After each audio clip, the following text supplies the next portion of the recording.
Yesterday, the Toronto Star reported that parents and staff at the Toronto District School Board are pushing to ban Drag Queen Storytime opt-outs.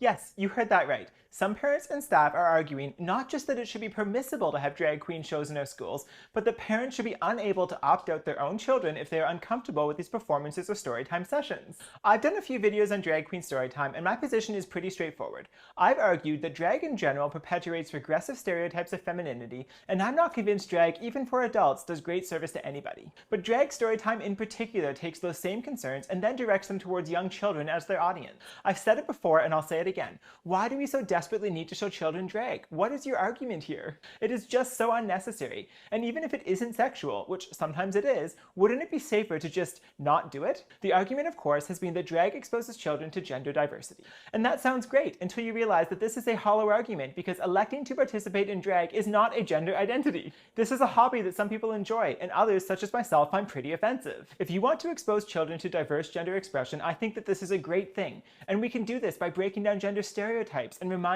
our little girls that it's okay to like sports and construction toys and dressing in pants and a t-shirt if that suits your preferences. By showing her strong female role models who are not regressively stereotypical.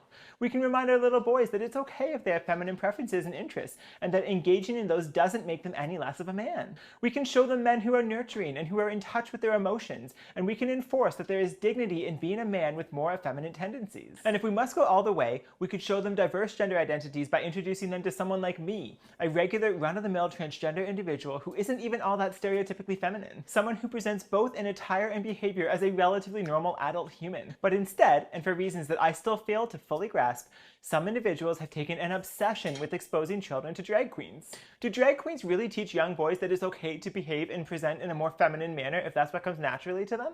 No, they really don't, because drag by its very nature is inherently performative. If anything, utilizing drag queen storytime as your mechanism to demonstrate gender diversity teaches young boys that it's acceptable for them to present feminine only if done in an over-the-top performative fashion. I want to highlight that point. How many movies over the years utilize the trope of a man presenting as a woman in an over-the-top fashion? Mrs. Doubtfire, Hairspray, The Nutty Professor, White Chicks. The list is long, and what they all have in common is that they demonstrate our cultural attitude, that while it might be humorous for men to present effeminately, it certainly isn't normal or dignified. These characters are entertaining precisely because of their exaggerated femininity.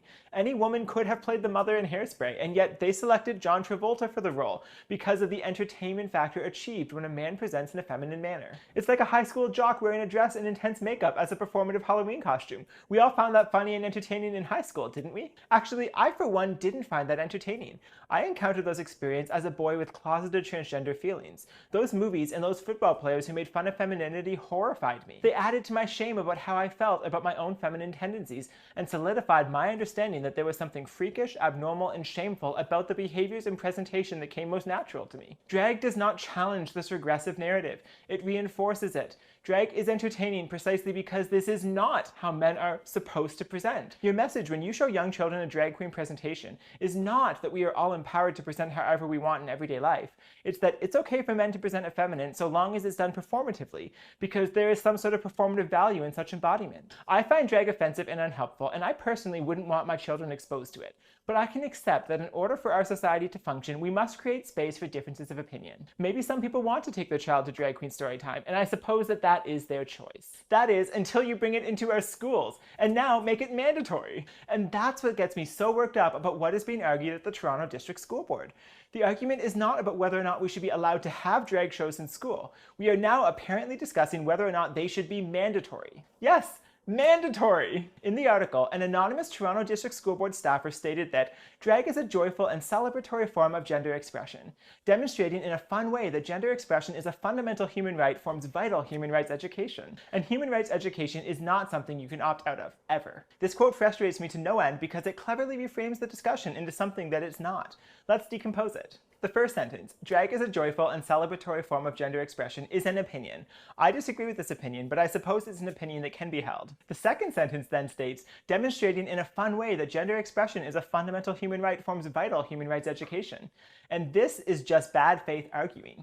Educating on the importance of protecting gender expression and exposing children to particular forms of gender expression are not the same thing. And as we've already discussed, drag is not even a gender expression because being drag is not a gender identity. And then the last sentence, human rights education is not something you can opt out of, ever. So you have equated human rights education on gender expression with personally exposing children to a particular regressive form of such expression, then argued that it is thus mandatory and cannot be opted out of because gender expression is protected. What? This would be akin to arguing that in order to protect religious freedom, we must educate students not in why we protect religious freedom, but in the sacraments and practices of all religions and ensure students experience participating in the various ceremonies of them. Do you see the problem now?